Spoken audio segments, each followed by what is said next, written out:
सबसे पहले उतरने के बाद तो ऐसा होता है कि जैसे नरक के अंदर उतर गए, स्मेल चढ़ जाती है। लेकिन फिर मजबूरी क्या, हमारी पेट की मजबूरी है, करना पड़ता है।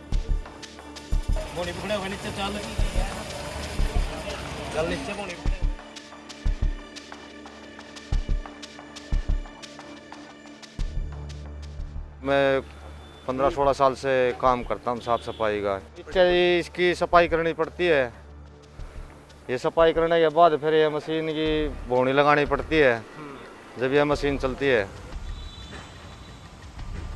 2013 में संसद में पास हुए एक बिल के जरिए मैनुअल स्कैवेंजिंग पर रोक लगा दी गई।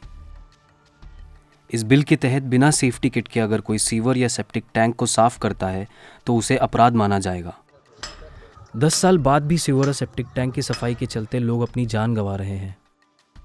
सरकारी आंकड़ों के मुताबिक बीते 4 सालों में देश भर में 233 लोगों की जानें गई हैं।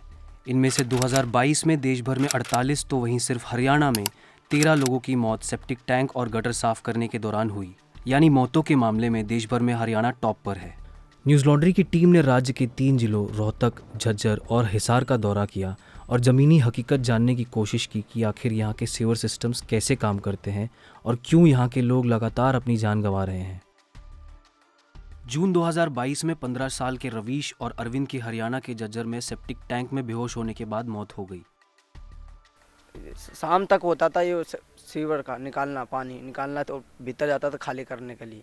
उस दिन पाइप गिर गया था, एक लड़का था रवीश नाम का, निकालने गया था नीचे, निकलने गया ऊपर तो पाइप दे दिया, उसकी सांस नहीं भीतर गिर गई थी। वो मेरे भाई नीचे गया था उसको नहीं बचाने के लिए, ऊपर वो भी नहीं आ पाया, भीतर ही दब गया। मेरे को कॉल आया कि अब तेरा भाई सीवर लाइन में गिर गया। मैं दौड़ के ऑटो लेके गया, जब तक भीतर था मुझे घुसने नहीं दे रहे थे, ना मुझे कुछ सुनवाई, कुछ चीज़ की सुनवाई नहीं दे रहे थे वहाँ, ना पुलिस ना कुछ, कोई भी नहीं। माँ लेके आया तो ज़बरदस्ती मेरे को 2-3 बंदे लगा के उधर भेजा दिए। मेरे को वहाँ पे पास में भी नहीं जाने दे रहे थे, मेरे भाई को निकाल भी नहीं रहे थे, कोई नहीं निकाल रहा था। इतनी भीड़ थी, फिर भी वहाँ कोई सहारा के लिए कोई मिला भी नहीं।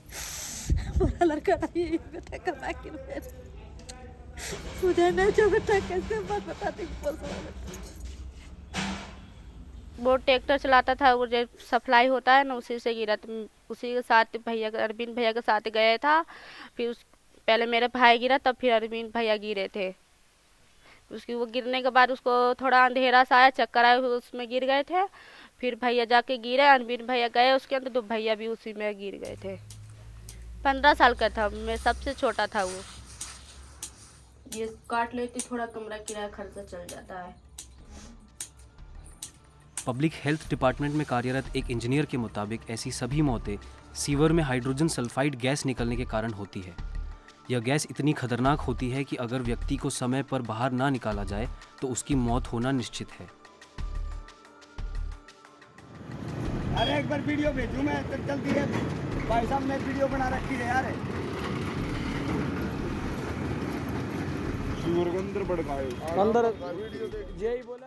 रवि, जिन्हें समय रहते गटर से खींच लिया गया था, उन्होंने हमें बताया, वहाँ सीवर रुके हुए थे बालकनाथ कॉलोनी जिंद बाईपास पे उधर।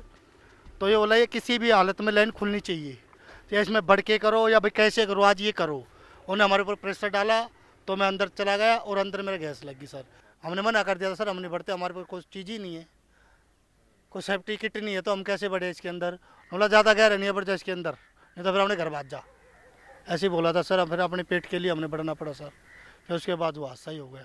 फिर उसके बाद मेरे को नहीं पता क्या हुआ क्या नहीं हुआ। जो मेरे साथी थे उन्होंने कैसे कस के मैं निकाला। फिर मैं पीजीआई मिला, पीजीआई मेरे को 2-4 घंटे में थोड़ा बहुत होश आया, और तब मेरे पता चला भाई मेरा गैस लगी थी। और उसके बाद तो फिर जो भी डॉक्यूमेंट दवाई दुई होती रही। हालांकि रवि को तो उनके 4 दोस्तों ने गटर से खींचकर बचा लिया, लेकिन यह सभी के साथ नहीं होता है।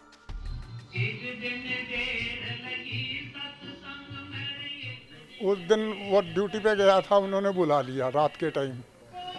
मेरा पोता ठेकेदारों ने बुला लिया, चले गया। जो जानकार थे वो तो नीचे नहीं उतारे, जो अनाड़ी था वो नीचे उतार दिया, वो अंदर पूरा हो गया, वो उसको छोड़ के भाग गए। सुबह 7 बजे हमारे को पता लगा, जब हम पहुँचे, जब हल्ला मचाया, जब पब्लिक इकट्ठी हो, 10-11 बजे निकाला फिर वो।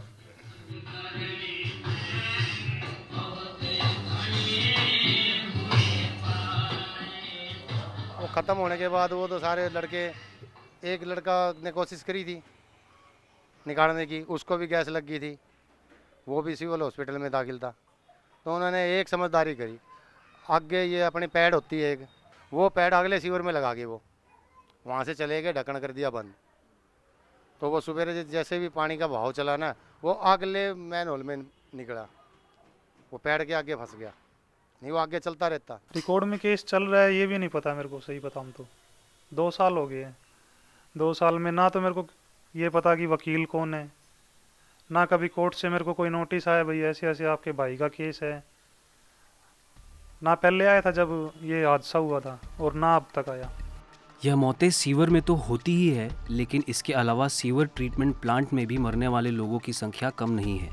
सीवर ट्रीटमेंट प्लांट जहां पर सीवेज वाटर को प्यूरिफाई किया जाता है, वहां काम करने वालों की जान भी खतरे से खाली नहीं है। ये रोहतक का डिस्पोजल मैन है जी, ये यहाँ 4 आदमियों का हादसा हुआ था। ये वाल में कूड़ा फंस गया था, 2 जने थे, पहले दोनों बेहोश होए हुए, फिर उसके बाद एक ने देखा वो बड़ा, वो भी हो गया, फिर चौथा गया, चौथा भी बेहोश हो गया। तो इतना आए तो ये कुआं इन पाइपों से ऊपर जा लिया था जी पानी। तो हम आए, हमको एक बॉडी तो यहाँ मिली थी जी पौड़ियों के पास, उसके बाल बाल दिख रहे थे, वो हमने पंजे पुंजे से अपने 4 जने थे हम आके वो काटी। अच्छा 3 बॉडी नीचे पाइपों के फंस गई थी जी, उसके अंदर फिर पानी तोड़न में हमने शाम लग गई, शाम होते होते वे चारों मर चुके थे। फिर जब बॉडी लिकड़ गई थी उसके बाद अफसर आए थे जी, एक्शन हो गया, जेई हो गया, डीसी हो गया, ये बाद में आए सब। यहाँ पहले एक लड़का मोटर निकालने के लिए बढ़ा था और दूसरा उसको देख के वो दूसरा चला गया अंदर, उसके जाने के बाद इसके अंदर गैस थी, उनको गैस चढ़ गई, वो अंदर ही बेहोश हो गए। और जैसे भी मेरे चाचा जी घर से बाहर निकले थे, उन्होंने देखा कि 2 बच्चे गिर गए इसके अंदर, ठीक है, 2 बंदे काम लगे हुए थे, ऐसे बोला गया कि बच्चे गिर गए। जाके देखा तो उन्होंने कि भाई काम करने वाले थे, वो कर्मचारी थे, वो जैसे भी निकालने के लिए नीचे गए, उनको भी गैस चढ़ गई और उसके अंदर ही बेहोश हो गए। उससे पहले यहाँ उगलाना मंडी के अंदर कोई हादसा नहीं हुआ, ये हुआ 4 लड़के वो 25 साल से कम ही उम्र के थे।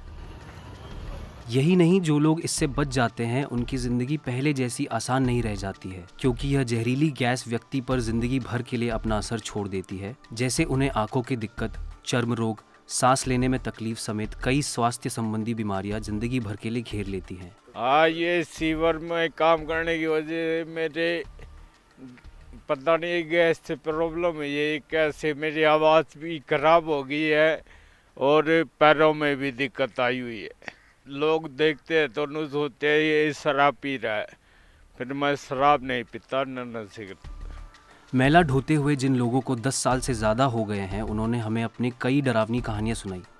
उस दिन मेरे साथ ऐसे हुआ जी, मैंने गड़ा कि मार्क्सिस्ट दिल्ली शिविर के अंदर जी, और एक फीटर था जी आगे मकान वाला जी, उस फीटर में फटके ना वो छत के लग गया। उसके बाद मैं गैस दोनों पास से आए, मैं बीच में आ गया जी, दोनों से साइड से मेरे बाल बूल सारे झुलसे गए थे जी।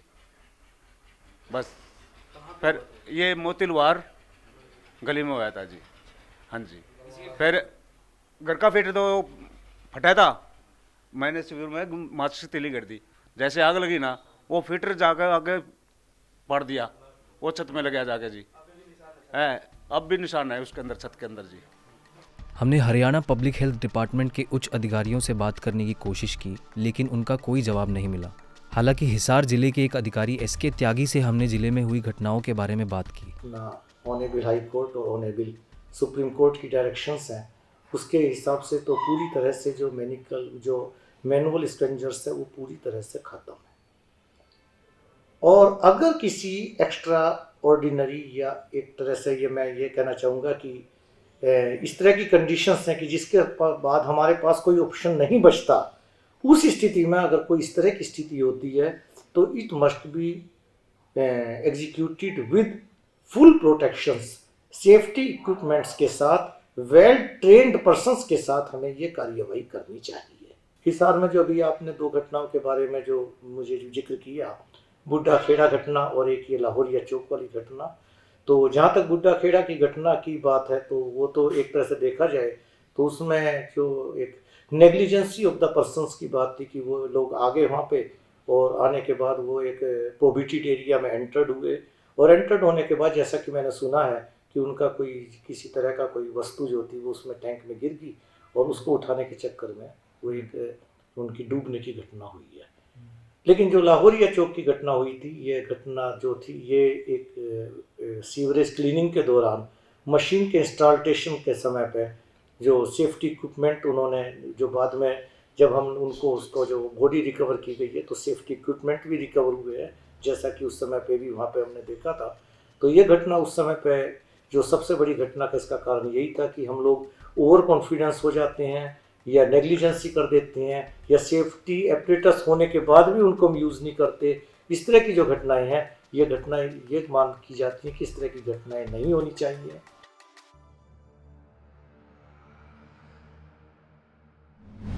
मीडिया से आपकी सबसे बड़ी शिकायत क्या है? यही ना कि वो आपकी बात नहीं करता, आपकी खबरें नहीं दिखाता। इसका इलाज ये है कि मीडिया में आप इन्वेस्ट करें ताकि मीडिया आपकी बात करे। सब्सक्रिप्शन आधारित मीडिया इसका जवाब है। hindi.newslaundry.com पर जाएं, न्यूज़ लॉन्ड्री को सब्सक्राइब करें।